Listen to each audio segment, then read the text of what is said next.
Join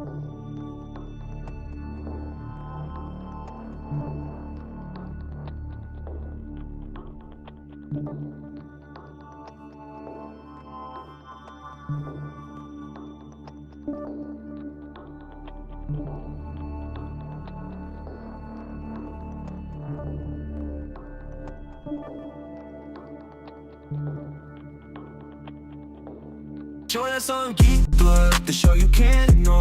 Wayne and Kevin diving deep into all things galore. Comic book, movie, sci-fi, and action thrill. Reviewing new TV shows, we keep it real, real. Reminiscing the Attitude Era, wrestling at its peak. Nostalgia from the 80s and 90s, memories we seek. Pineapples for our rings, a unique touch. Geek culture in our blood, we love it so much. Geek Blood forever, we love it so much. Geek Blood, where we talk about it all, from superheroes to wrestlers. We stand tall, Ray and Kevin, the dynamic duo in sight. Geek Blood, shining brighter, shining bright.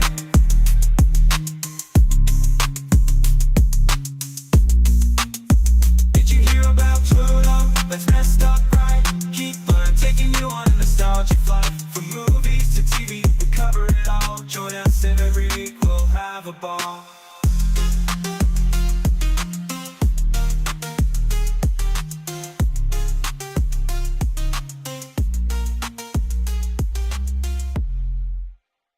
Shuffle.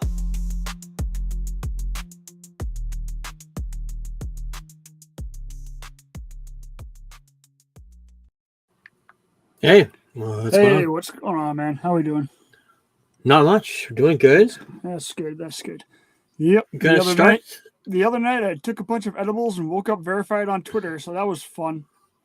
Yes, I saw you. You sent me that notification. So Interesting. Yeah, that's my week. Well, my week started last week with WWE Crown Jewel.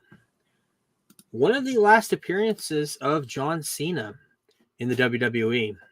He faced AJ Styles for the last time. They faced each other, I think, back in 2018 for the first time when AJ Styles came to the WWE. A great match. And there was a lot of nostalgic moves that John Cena and AJ Styles were pulling out from past opponents. At one point, he did the Sister Abigail, which was Bray Wyatt's move. He did a tombstone pile driver. It was crazy. It was just like a retro cool match. It's just done well. And at one point, he did the Walls of Jericho. And the big rumor, he's got 4 dates left. 2 Raws, Survivor Series, and Saturday Night's Main Event in December in Washington, D.C. is his final match. And the rumored opponents, there's been a whole bunch of names from Dominic Mysterio to the big one was Gunther, because they just want to push him because he's like one of the big guys right now. Yeah. But people from his past, it seems like this is like the best of John Cena tour.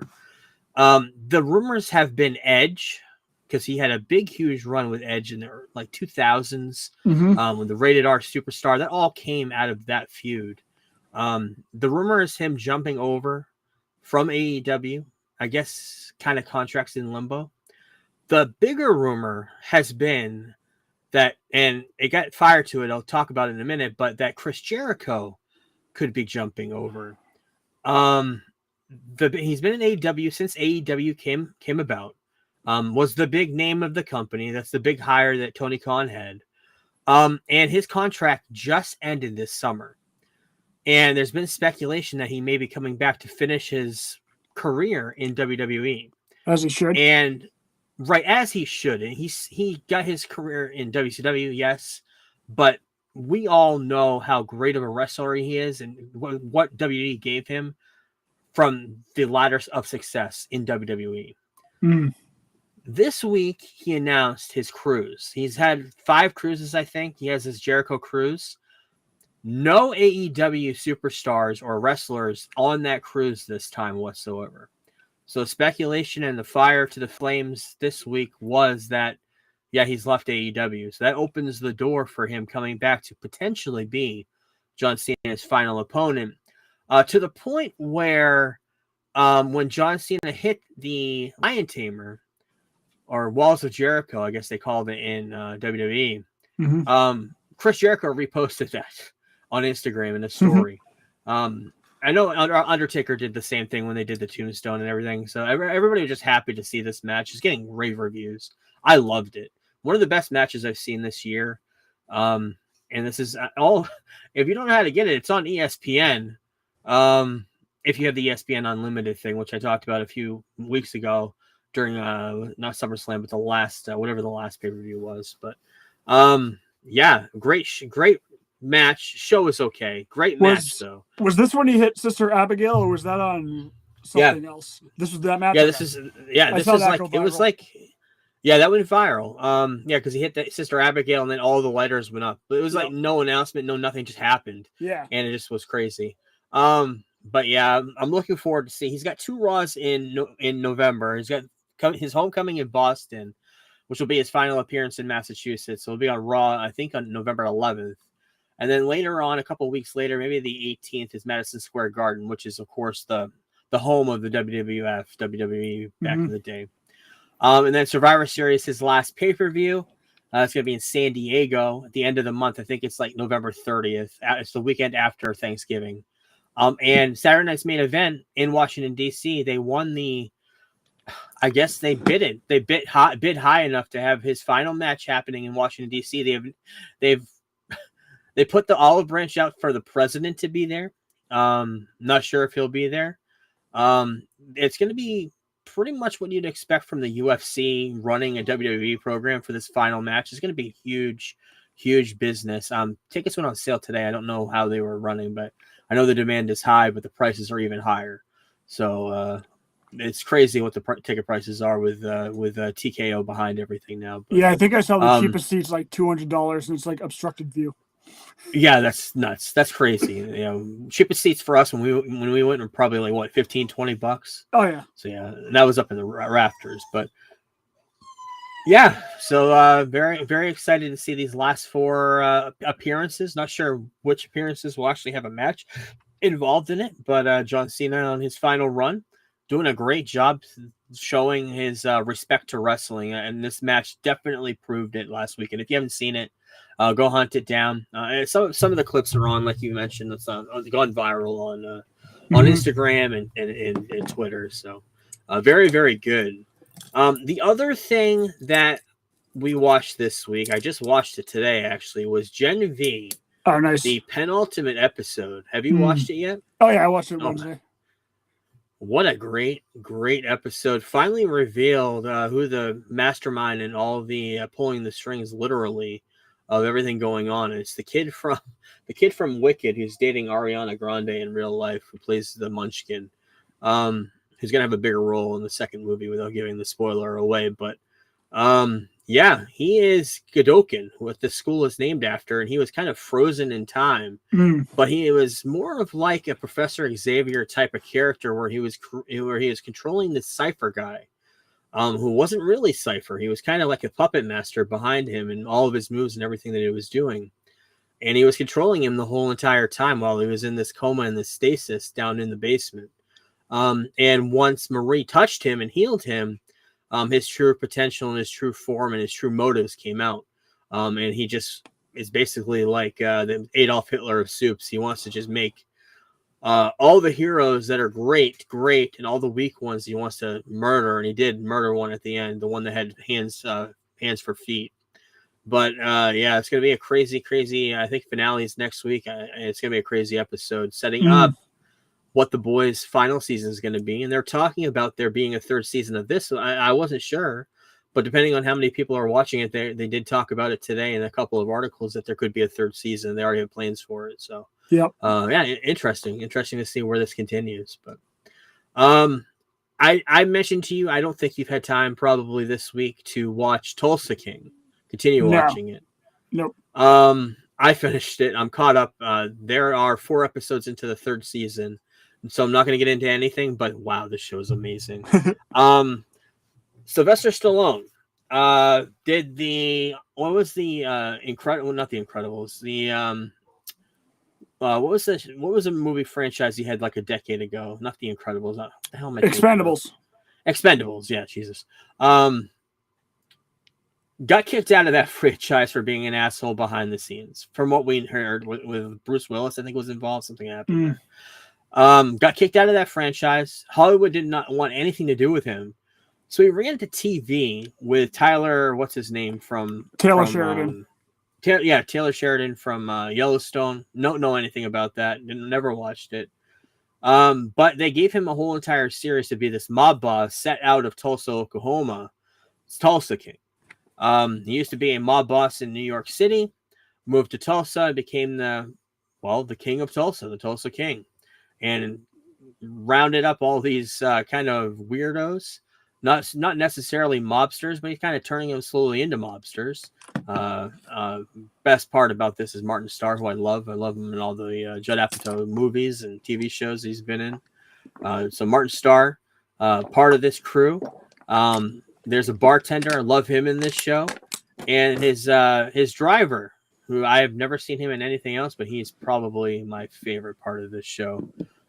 He's the black kid who drives him around, and he's become very, very thug-like, and he's almost worships him to the point of like the Godfather worship a lot of people have now. But yeah, this show is great, and it airs every Sunday. And I suggest probably catching up before the end of the season, because I'm going to be talking about some crazy shit that may happen in the episodes coming up. But wow, second season was great. Third season started off even better. The actors they get in the third season, I don't know if you've seen any trailers or anything about it. Have you? No, do you know who the bad guy? Okay, nope. I don't even want to get into it because you're gonna love it. Yeah, third season is gonna be great. So, yeah, great show on Sundays on Paramount Plus if anybody wants to watch it. So it's awesome. Did you have a chance to watch the John Candy I Like Me documentary? Yep, watched it last Friday. Excellent. We're going to talk about it. Very, very good. It's on Amazon Prime. Produced by Ryan Reynolds, directed by Colin Hanks, Tom Hanks' son, who was in Splash with John Candy. So he knew him when he was very, very young. Came out of Second City with Eugene Levy, Bill Murray, Dan Aykroyd, Martin Short, Dave Thomas, not the hamburger guy, the comedian, Joe Flattery, who is a You Suck, jackass guy from Happy Gilmore, Catherine O'Hara, of course, the mom of Home Alone, and Gilda Radner. This is all set before all of these guys got their start on SNL. Dan Aykroyd, Bill Murray, Martin Short, all of them got their start in Canada on Second City, SCTV. It develops into SCTV, and then they bring in Harold Ramis to be the head writer. So that's where Harold Ramis comes from. Of course, Ghostbusters, Egon. And later, Rick Moranis joins the cast of SCTV, all about him too. They're out of not only Canada, but they are right across the border in Chicago. That's why you kind of get the Second City vibe from both of those cities. Spielberg's 1941. Have you ever seen that movie? I think it's one of the only Spielberg movies I haven't seen. Ago. I saw it a long time ago. Notoriously known for being a bad movie. I don't know. I haven't seen it, so I can't judge it. But it was John Candy's big Hollywood break. And him and John Belushi. Haven't seen it. It's on my list to watch. But it's where he got his big break in Hollywood. But his big break for what fans would know him to be as the big goofy guy was Stripes, written by Harold Ramis, starring Harold Ramis, directed by, I believe, Ivan Reitman in one of his first movies. And it's right out of SCTV Canada. They cast a lot of those guys in this movie. Stripes, I just watched it last weekend. Still holds up. Great movie. Starring Bill Murray as the lead, but it's a great movie. But he got typecast to be the big guy in Hollywood. And it went right down to all the stereotypes, the fears. And this documentary brought a lot of the hurtful media slander of calling him the big guy, calling him out on his weight. Where Hollywood was kind of telling him once he did start losing weight, he lost like 70 pounds at one point in the mid 80s. At one point, his agent said, "Don't lose any more weight. That's what gets you all these roles." So he kind of just like, well, you want me to be healthy, but I need to be healthy, but I can't be because I'm going to lose my work. So it's kind of like pull and pull from one end to the other. Like, what am I going to do? But he kind of embraced being the big guy in Hollywood because he needed the work. Unfortunately, his big breaks of stardom where it skyrocketed was Vacation. He played the guy at the end of Vacation at Wally World, and Splash with Tom Hanks. Those two roles alone showed his range of comedy and drama, especially Splash. And Carl Reiner hired him to do Summer Rental. I love that movie. Probably one of my top movies from him. Talked a little bit about Mel Brooks bringing him in to do Spaceballs, playing Barf, and bringing him in to play that role, which is like probably the most iconic role he's played. And 9 roles for John Hughes and John Hughes movies, and of course he had his own starring role in Uncle Buck, but he was in Planes, Trains, and Automobiles, Home Alone. He had guest roles in other movies and other stuff from John Hughes adjacent, but he owned a Canadian Football League with Wayne Gretzky during the beginning of Wayne Gretzky's career, maybe in the middle of his career, the Argonauts out of Canada. And he was a huge part of that. Documentary showed him on the sidelines of the field every time they were playing a game, cheering them on up until the point where they won a championship, and he was right there front and center with the championship in hand when the team won. So one of his, I said the same thing about Chris Farley. One of the things we lost from John Candy that we did not see enough of was his dramatic roles, and we did see a lot of the comedies he was in. He had dramatic turns that would kind of bring heart to the character, like Uncle Buck. There was some dramatic parts to that, but he didn't have enough to actually show off his range. Like Robin Williams had time to show that range.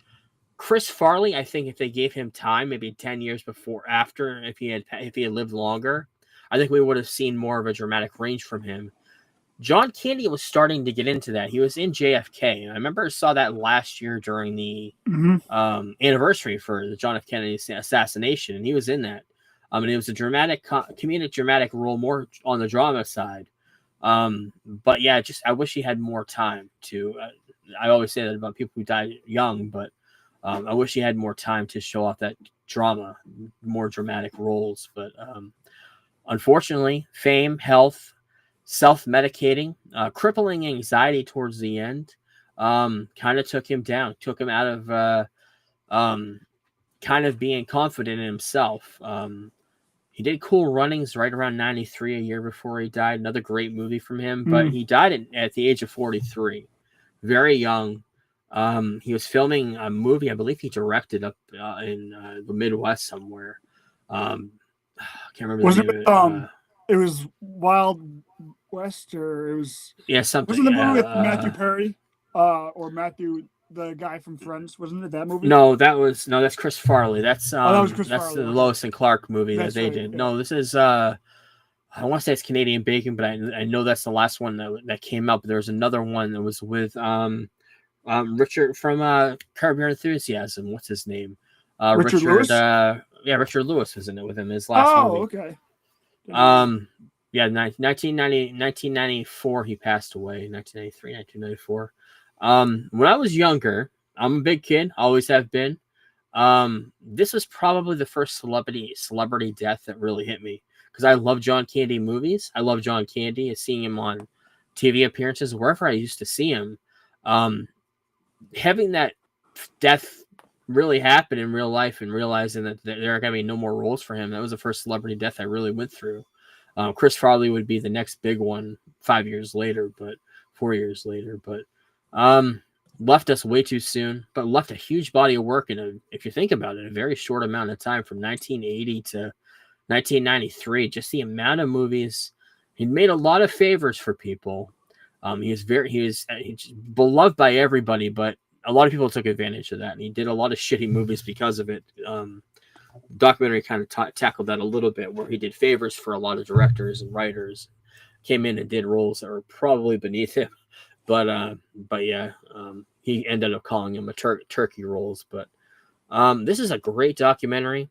I talked a lot about it, but there's still stuff there I didn't talk about. It's very, very much worth watching. John Candy, I Like Me. It's on Amazon Prime. About an hour, maybe a little under 2 hours, but it's great. I remember hearing about this a couple of years ago when Ryan Reynolds announced it, and I was super excited about it, and I'm just I'm glad it came out finally. And I always say it, like, where are these documentaries coming from? Like, every time I say it, there's got to be topics that I don't know about that are just all of a sudden just like, there's one we're talking about next week. I cannot wait to talk about somebody that passed this week. We're gonna get into that during the news, but yeah, documentaries have been really good last couple of years. Maybe because I'm more tuned into them. I don't know from the podcast, but yeah, very, very good.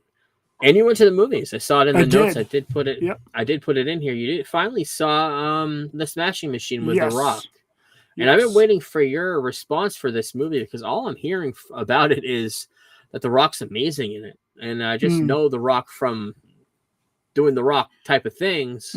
I can't put two and two together, so I just want you to get your opinion on the movie and see what you thought. He is very good. He is very good in the movie. I don't know if it's Oscar worthy. The movie itself was weird because, like, Mark Kerr was this giant of a man, like, absolute. He was the fucking Incredible Hulk, like the guy that was built like that. He looks like a fucking human Ninja Turtle. And so the whole movie, I mean, I thought it would be more about, like, during his substance abuse days, because he was hooked on painkillers, but that's all pretty much wrapped up in the first, like, act of the movie, and the rest of the movie deals with him dealing with his relationships as he's trying to become sober and get back into fighting and having the confidence to now fight without painkillers and steroids and whatever else. And it causes a couple of rifts in some of his relationships, most notably his wife Donna. There's a really, really intense scene between them that's fucking fantastic towards the beginning of the third act, I want to say. But yeah, as far as, like, the UFC stuff goes, it brought back a lot of memories too, because the last act actually takes place during the first UFC live event I watched live. It was not UFC, it was Pride. It was their first telecast in America on May 7th, 2000. It was the first one I ever watched live, as opposed to getting the tapes or whatever at Suncoast Video. So it brought back a lot of, like, nostalgia for me, kind of rewatching these fights. And they had Bas Rutten play Bas Rutten. And me and Lachlan, who's the guy that got me into UFC, we always talk about how awesome Bas Rutten is. And, like, when they were making this movie, we were both like, Bas has to be in the movie, but there's no way that they can find an actor to do Bas Rutten. So they didn't find an actor. Instead, they brought in a 61-year-old Bas Rutten to play a 35-year-old Bas Rutten. So I thought that was kind of funny, because Bas Rutten is one of a kind, man. I fucking love that guy. He was a commentator on Pride. He was a former UFC. I think he performed in the UFC, but he was, like, known for training people to go into the UFC and stuff like that. And then the other guy I always got Mark Kerr confused with, because they were, like, best friends back in the day, was Mark Coleman, and another huge individual. And he's being played by Ryan Bader, who I believe was brought into for the accuracy of the fights type stuff, and he ends up playing Mark Coleman in the movie. And for a guy who's a former UFC champion and now he's just a color commentator and does, like, their pre and post fight stuff, for it being his first role, pretty damn good as Mark Coleman, who's the story is almost as much of a Mark Coleman story, because he was basically Mark Kerr's mentor, and they were best friends. They trained for every event together. That Pride was leading to them fighting in the finals type thing. So a lot of real life drama happened in that Pride. Yeah, overall, it's probably a 4 out of 5. There were some pretty, not really boring, but just, it was a slow burn, but it was good. You're not really going to be on the edge of your seat much in this one. But it's a good story that apparently is flopping. And I saw that over the new Leonardo DiCaprio movie, because that'll be in theaters next week. I don't know if The Smashing Machine will be. I think it's made like $6 million in 2 weeks. Like, I looked for tickets for Thursday on Wednesday, and they had no showtime because they didn't know if they would be showing it that Thursday yet. Okay. So I woke up and checked again, and I saw that it was playing at like 5 o'clock, so I went. Yeah, overall, very good movie. The Rock is excellent in it. Everyone's really, really good. What's her name that plays his wife Donna is fantastic. Emily Blunt. Emily Blunt, yeah, she's really good too. Yeah, definitely check it out when it's online next Tuesday or whenever. But it'll be Right, ongoing on probably HBO. soon. So. Yeah. It was also cool because it's an A24 movie. And I haven't seen a lot of A24 movies in theaters, but I like a lot of A24 movies. So all the Right. previews before the movie, I didn't see a single superhero preview. It was fucking great. It was all like A24, like kind Yeah, of you've been a underground huge- type titles. Like, so it was awesome. You've been a huge Yeah. proponent Yeah. of A24 for a while. Yeah. So Yeah. got to see some really cool previews for movies. That Timothy Chalamet movie by the other Safdie brother looks really good.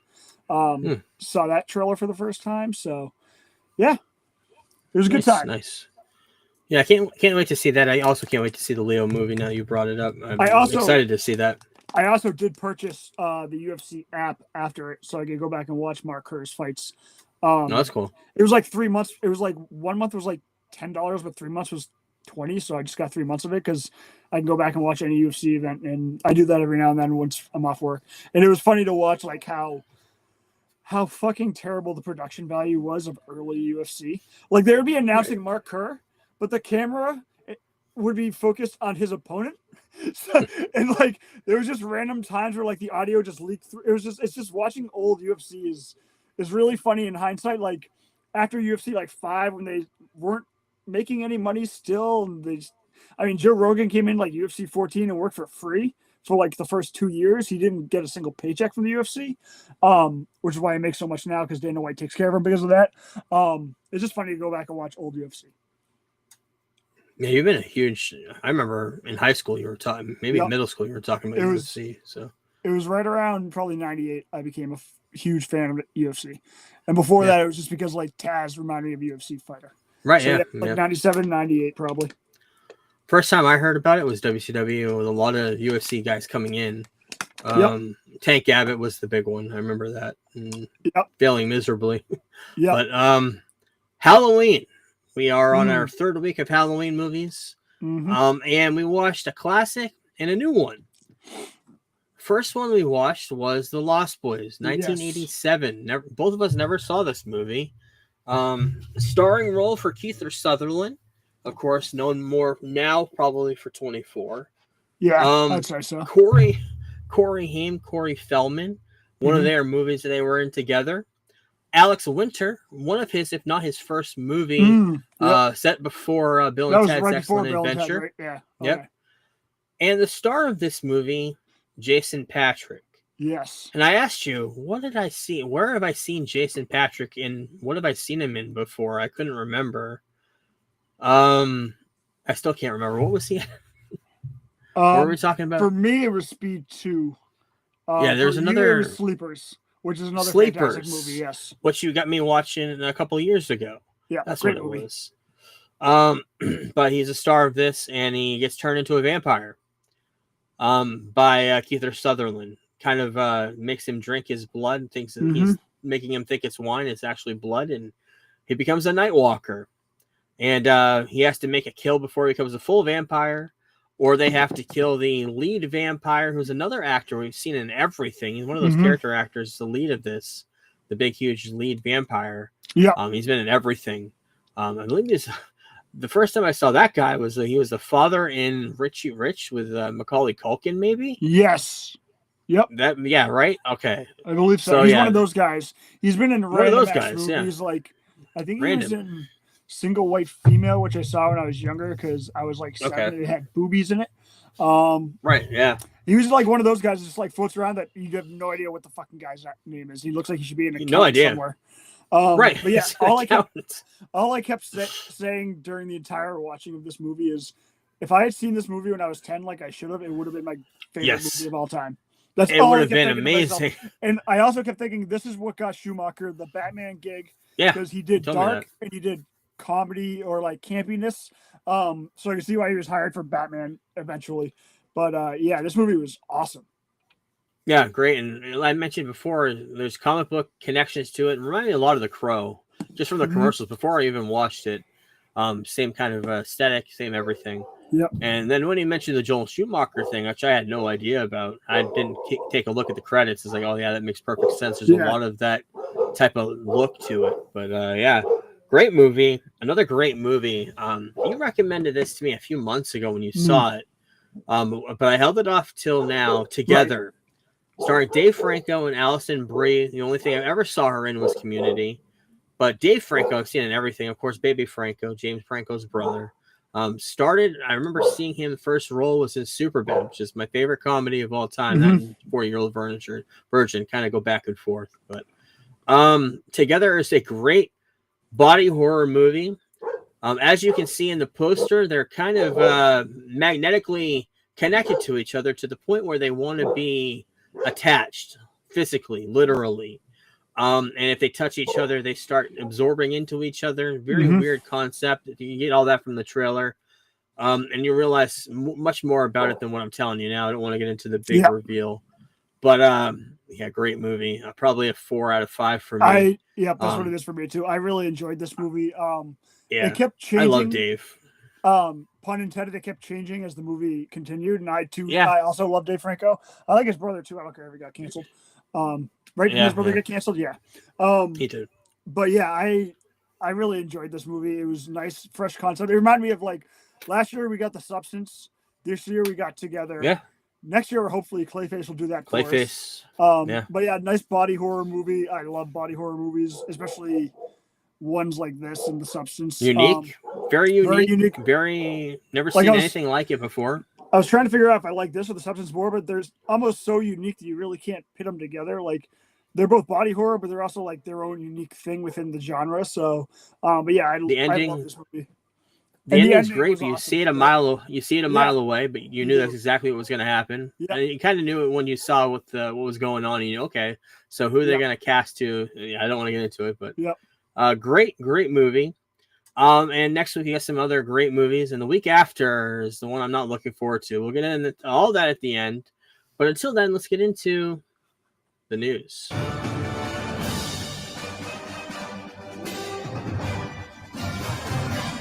And it's not a news segment without the trailer around it. Some good trailers this week. The first one comes from Sam Raimi. A movie called Send Help. The horror movie reminds me of Lost meets what's the Stephen King movie with what's her name? I just watched it not too long ago with Stephen King movie with Kathy Bates. Misery? Wow. Misery. Wow.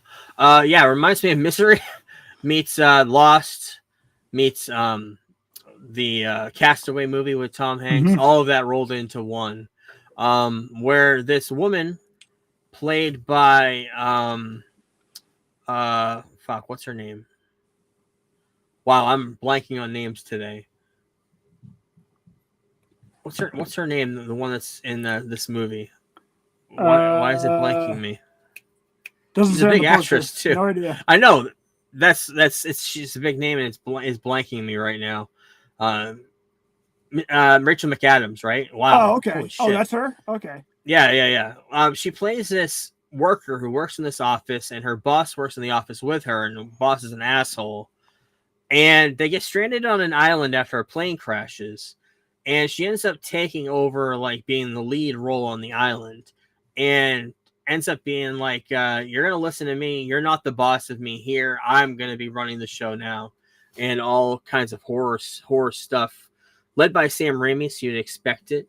Kind of runs from that point forward. This goes out in January. Looked really good from the trailer. Wanted to bring it up. Another trailer for It, Welcome to Derry. Brand new poster as well. Comes out next weekend. We'll talk about it in a couple of weeks on the Halloween episode. But first episode drops on October 26th. We saw the first glimpses of Pennywise. There's some really cool demented stuff going on there with him. But very excited. Andy Muschietti talked about it, saying his intention was to write the story with a little bit of an iceberg under the water all through seasons 1, 2, and 3. There are 3 seasons planned. Second season's going back even further, 27 years before, to 1935. At the end of season 1, we are hinting at the reasons why we're going to tell the story in 2 more seasons, and they're going backwards. And the next season before that's going to be set in the early 1900s, probably where Pennywise came from. And of course, we know it's a big circus. Circus comes to town, and he's part of that circus. An alien probably drops into town, I guess. Who knows? But yeah, they're going to tell the story backwards, and they're going to fill in the gaps in between as the seasons go on. Planned for 3 seasons. Very excited for that. Very excited for this show. Going to be on HBO Max. So in a couple of weeks, if anybody wants to watch along with us, you can. Another trailer for, I don't know if you've ever seen the original, but I know this is a remake for Silent Night, Deadly Night. You ever see that? The murderous Santa Claus movie that came out in the 70s, I believe. Yeah, a long time ago. This is a remake. Comes out in December, on the December 18th. Saw the trailer this week. Looks pretty good. From the studio that brought you Terrifier 2 and 3. Who brought Terrifier 1? I guess that was just something that was independent. That was an independent movie, yeah. Okay, yeah. So, yeah, coming out December 12th about a murderous Santa Claus that comes to town and starts murdering people. Yeah, he kind of has a dual role where he's a normal, law-abiding citizen, then he puts on the Santa suit and just creates a massacre in his hands. So, yeah, it looks pretty good. And another movie, this movie seems like a simple prospect.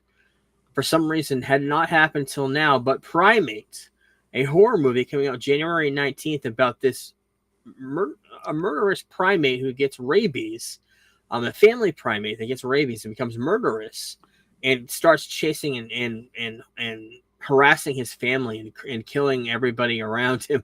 The trailer looks crazy. Movie looks crazy too. Yeah, I cannot wait to see this. I'm not even huge into horror, but something like this I do want to see.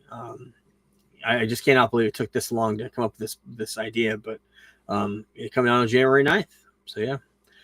Weekend box office last week, considered a failure, even though 33.5 million is not a lot to laugh at something that's not as high in box office, but Tron Ares, especially because the budget was so high, was number 1 with 33.5 million.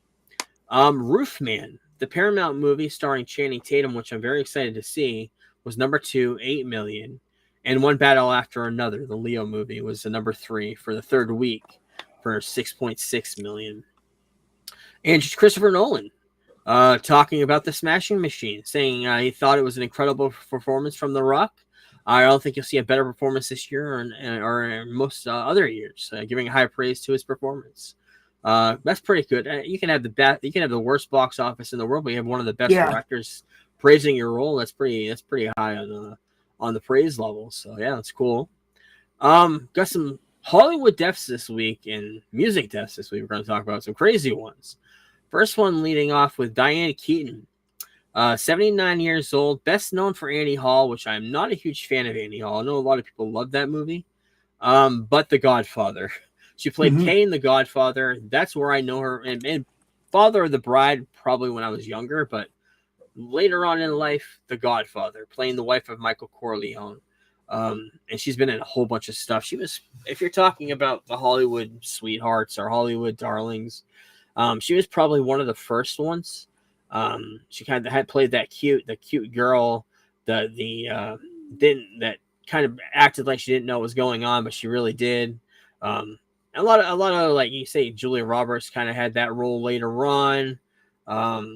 And it just goes, every new generation has their own. And Diane Keaton kind of started that in the 70s into the 80s. She had a lot of roles. Dramatic comedy all around. Yeah, so rest in peace to her. Rest in peace to D'Angelo. The one person that got famous from being naked in a music video.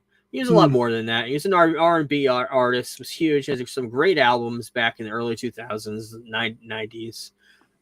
But died this week as well from cancer. Rest in peace to him.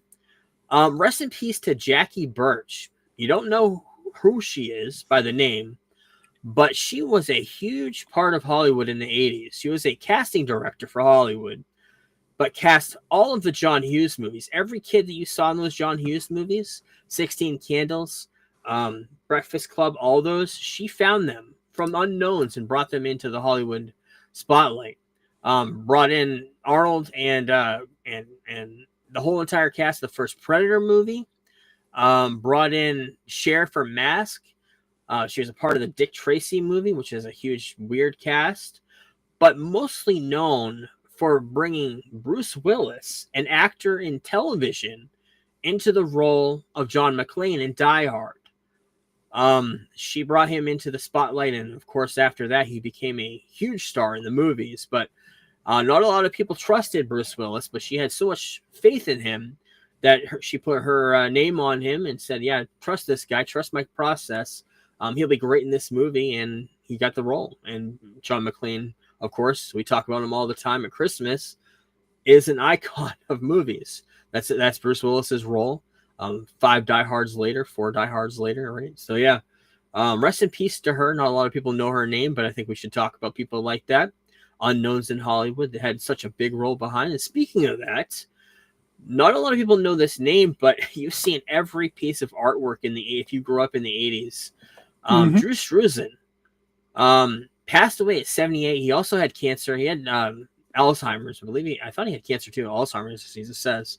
But he designed all the original movie posters for all of the movies in the 80s and 90s up until the 2000s. Most notably, probably what he's going to be known for as his legacy is the Back to the Future posters, which you think of those movies, you think of Marty McFly coming out of the you think of, I don't even think the poster's here, is it? I was going to say, think it's the of one Marty poster that's McFly. not here. I would have put it here if I knew. Well, it is on the book. I have the art of his book there. It is on the front cover there. But he did all the Star Wars posters as well, as you can see. He did Shawshank. He worked a lot with Spielberg, so he did Hook, which is probably my favorite one out of all of his. He did a lot for George Lucas. He did Indiana Jones, Last Crusade. He did The Goonies, Coming to America. He did album covers too. He did Sabbath Bloody Sabbath for Black Sabbath back in the 70s. He did so much. There's a documentary about him on YouTube we're going to talk about next week. I'm going to watch it this weekend. All about his history in Hollywood and doing album covers, starting off there, going into movies, and his whole entire career being an unknown in Hollywood, but having such an iconic vision that everybody knows him from and just don't know the name.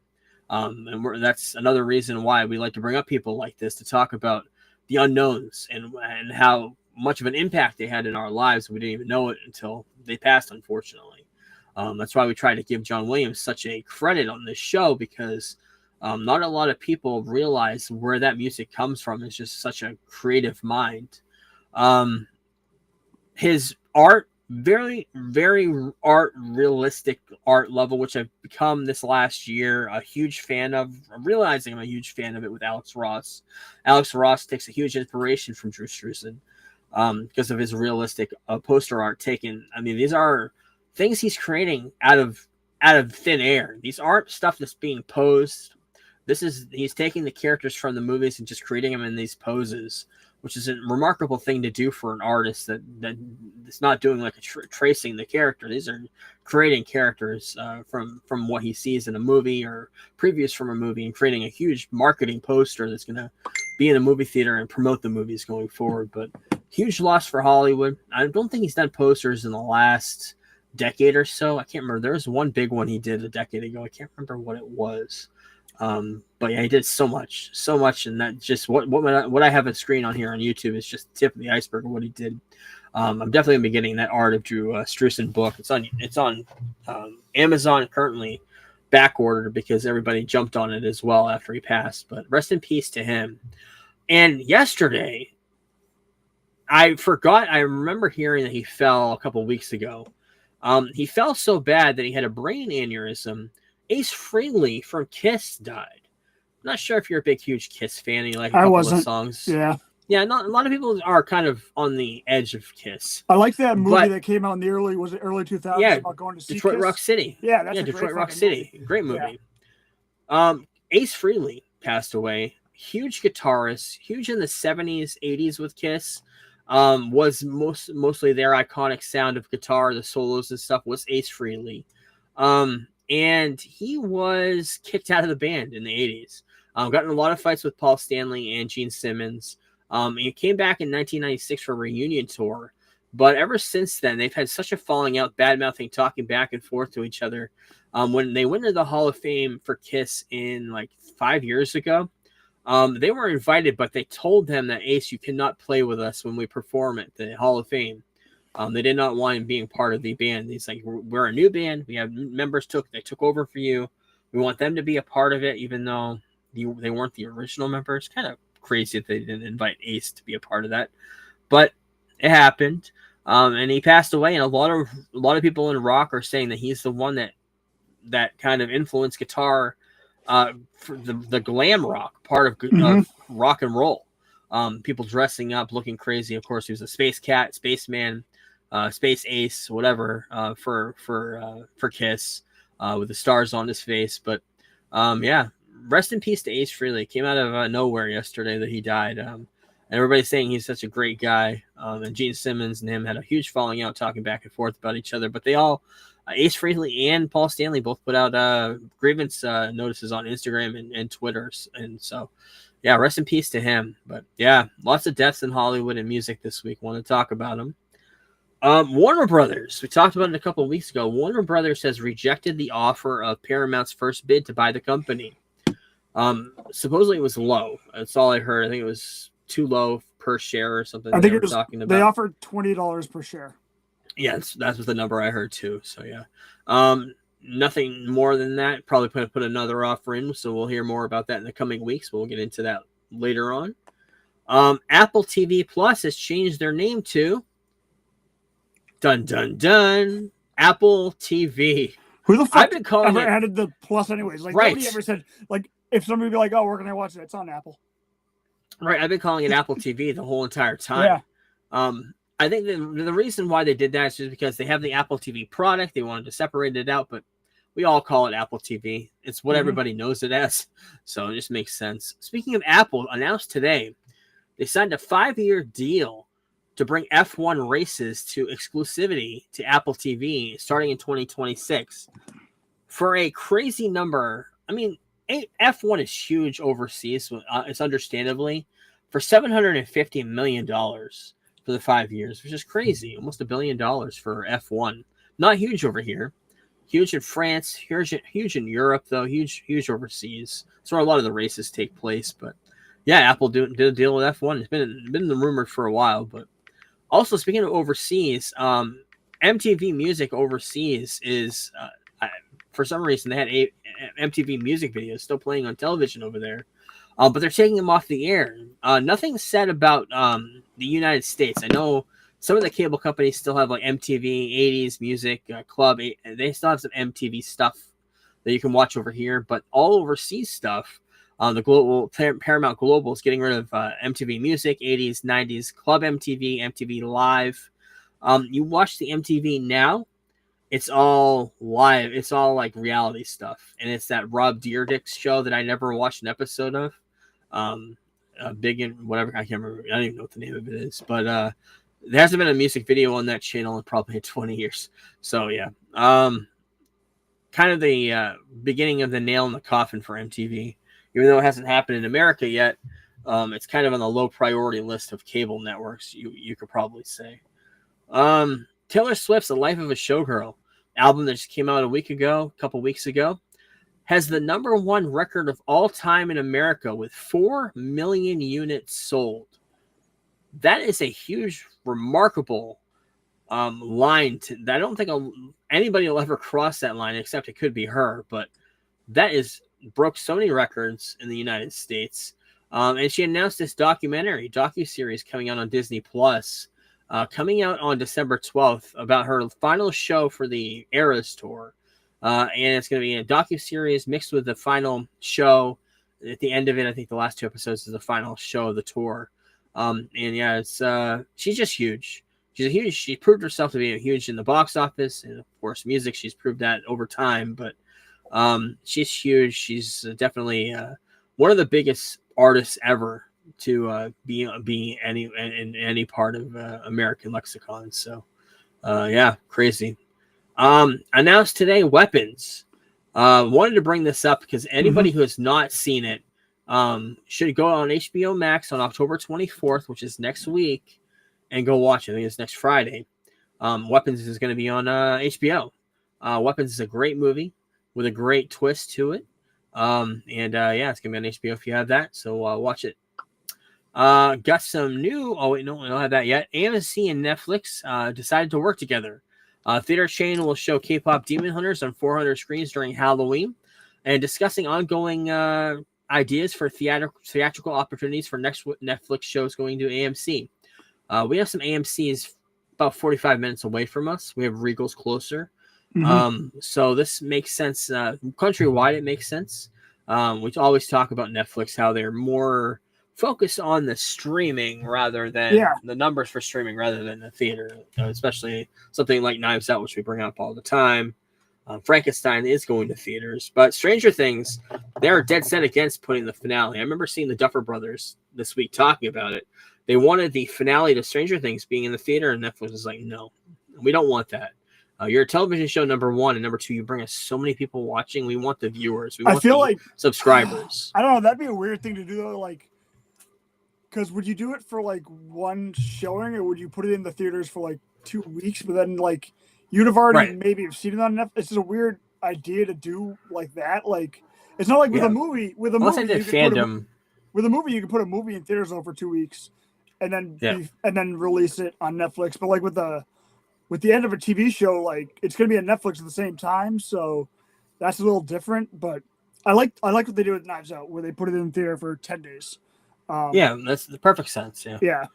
Which is basically the average release for a movie nowadays outside of Netflix. So you got some brand new posters. Speaking of Stranger Things, brand new posters for Stranger Things, Empire Magazine, Time Magazine.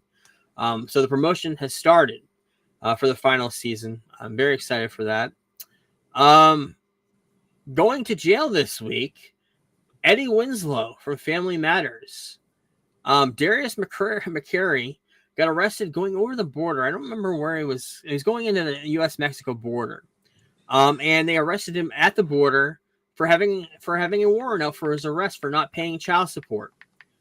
And the big thing of him was he went on to into court the next couple of days after, and he represented himself. And there's some viral clips of him going around not knowing what the hell he's talking about, representing himself in court. Oh, Eddie Winslow, how the mighty have fallen. It's crazy how stories like this come about of people in Hollywood who we knew growing up, who were so young back in the day, and seeing him now in his 50s probably, representing him in court for not paying child support, and didn't know any. He tried to represent himself. He's like, I read a lot of law books. I know what I'm talking about. The judge was like, I don't think you really know what you're talking about. You probably should shut the hell up. But M. Night Shyamalan announced this week that he's going to be doing a series based on the Magic 8 Ball. He's going to be directing it. Co-creator of Glee and American Horror Story. You're going to be in charge of it. It's a TV pilot he's going to be directing based on that toy, the Magic 8 Ball. Okay. Couple weeks from now, November 14th, is Running Man. We got a brand new poster for that. We'll talk about it at the end, but I have a big Halloween thing I want to talk about at the end. Running Man, Glenn Powell, looks great. Directed by Edgar Wright. I always forget that. But I love He's Edgar a good director. Wright. So very excited to see this.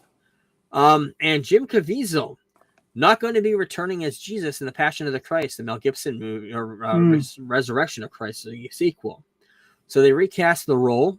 No idea why Jim Caviezel's not returning, but I don't know. Jacko Toten, I don't know what his name is, how to say it. Jim Caviezel was basically, I don't know if he was blackballed, but he was basically outed by Hollywood until that movie about the sex trafficking came on the scene a few years ago. 2 years ago? I think it was 2 years ago, I think. I still haven't seen it, but I fucking love Jim Caviezel. I don't know why he stopped working in Hollywood. I don't know if you know more about that. One of your favorite, he's been in TV recently, but one of your favorite movies that you brought me into was Count of Monte Cristo. Which I watched He's amazing in that movie. I watched it in September, And every time we talk about Jim Caviezel, I'm always going to bring it up. My favorite movie from him is Frequency. I love that movie. That's a good movie Frequency is a great movie, and not a lot of people talk about it. It's kind of like in the middle of the millennium. Yep. When the millennium started, so movies were kind of crazy right then. He was up for Batman 2 when Snyder was casting Batman. Wow. It was like him, Josh Brolin, and Ben Affleck were the three guys that were looked at the most. But you're right. I think Mel Gibson has such a bad taint to his career. Anybody associated with him in his movies he has all the racist stuff that he said. Mm-hmm. Everything associated with him kind of either took a step back from him, separated them from him, except for Danny Glover. Danny Glover's right in the middle of it. I've seen them hugging and kissing Yep. and pretty much talking about Lethal Weapon 5 being a huge priority to both of them. But yeah, James Caviezel needs to be in more roles. You're absolutely right. Great actor. A lot of great movies in his catalog that not a lot of people talk And about. yeah, They I never watched his TV show he's in, but I heard it was really good. Yep. Yeah, that's what he's doing now. A lot of people are doing TV. Talk about it all the time. We talk about this week with Sylvester Stallone. So. Mm-hmm. Jim Carrey, I cannot believe that after everything that happened in the 2000s with remakes and reboots of cartoons, that the Jetsons never happened. But Jim Carrey's in talks to join the Jetsons movie from Warner Brothers. Colin Trevorrow from Jurassic World going in to direct it. Talks to direct it. So, love Jim Carrey. He's at the end of his career, late or mid 60s. I think what happened with him is he did Sonic, and because he was set to retire. I think he did Sonic, and had so much fun playing in that type of landscape that he decided to start thinking about doing a Jetsons movie, or just having roles that he kind of embrace, and just nothing violent about them, like nothing like that, like because he got really upset when he did the second Kick-Ass afterwards and how violent the character was, and there were school shootings and stuff.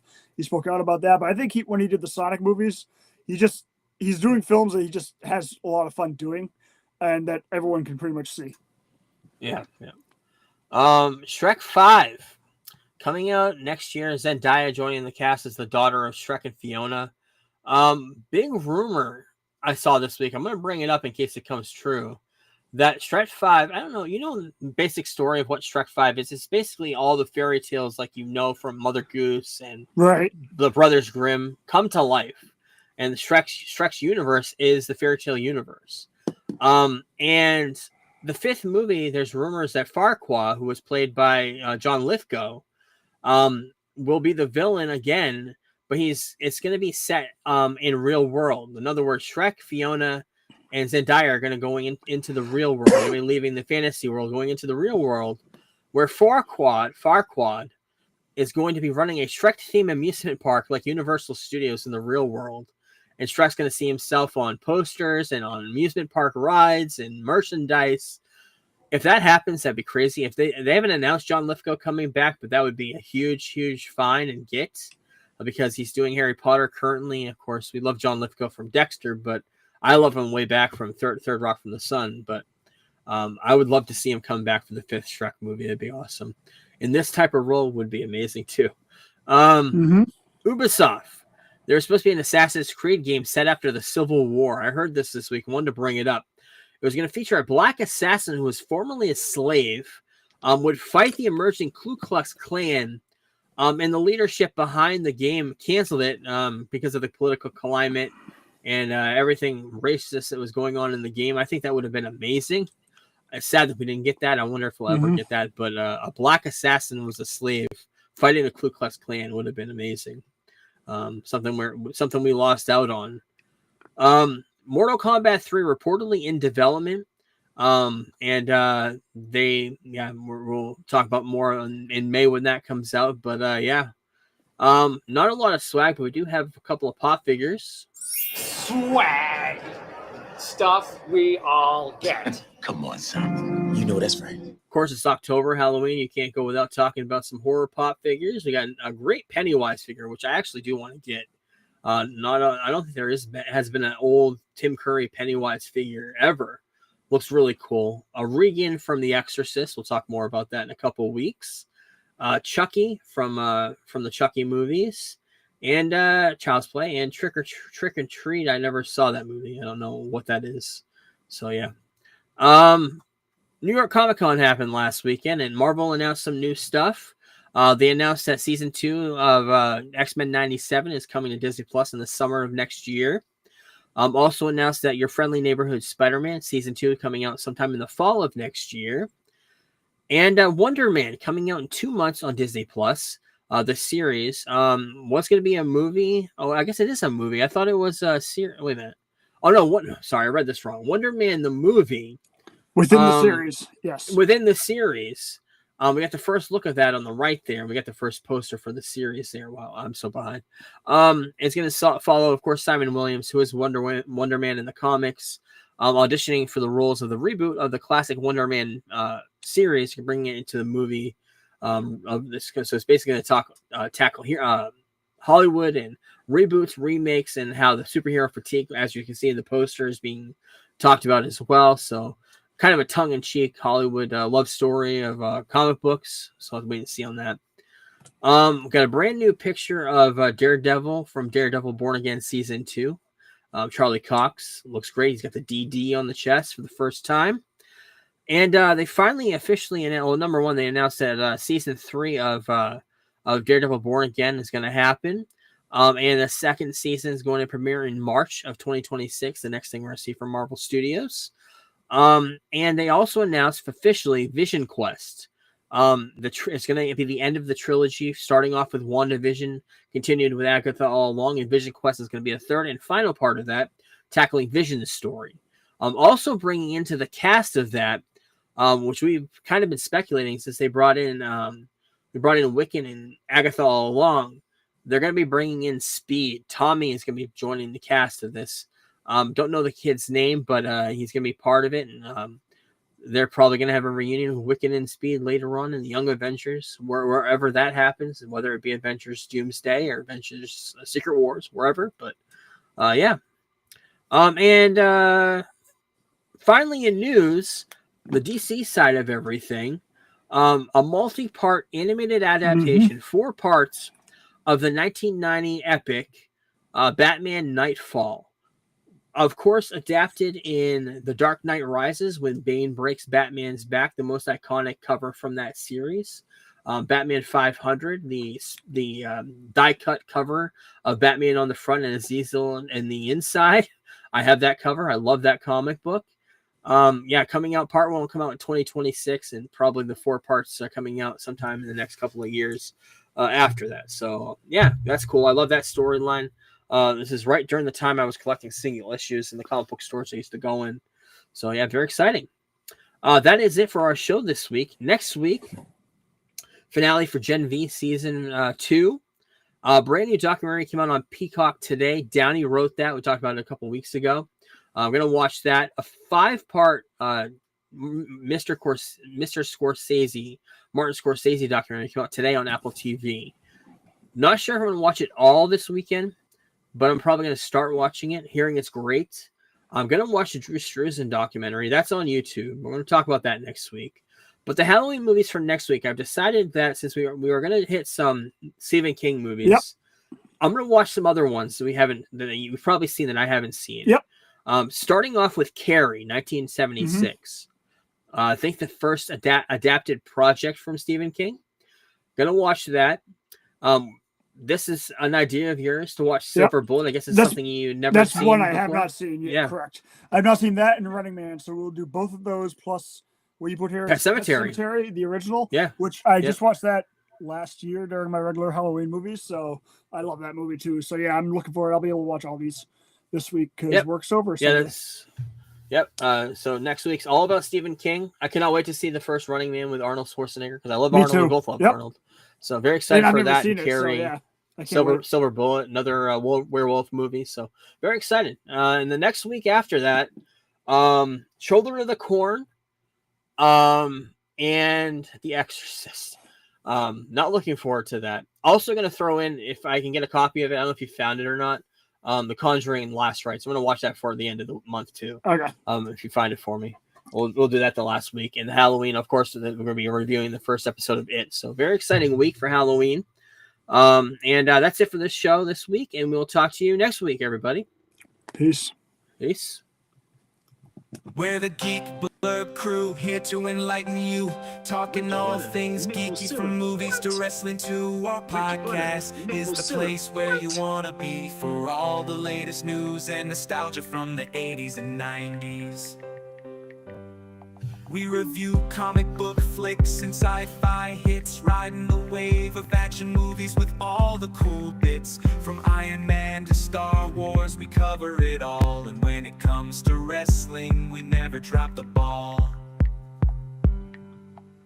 Cheap Geek Blurb, we're the kings of the nerds. Rating movies and pineapples, our opinions never blurred. Join us each week for a geeky chat with the latest scoop and a dose of nostalgia that. So if you're a fan of the comic book craze, or a lover of sci-fi and all it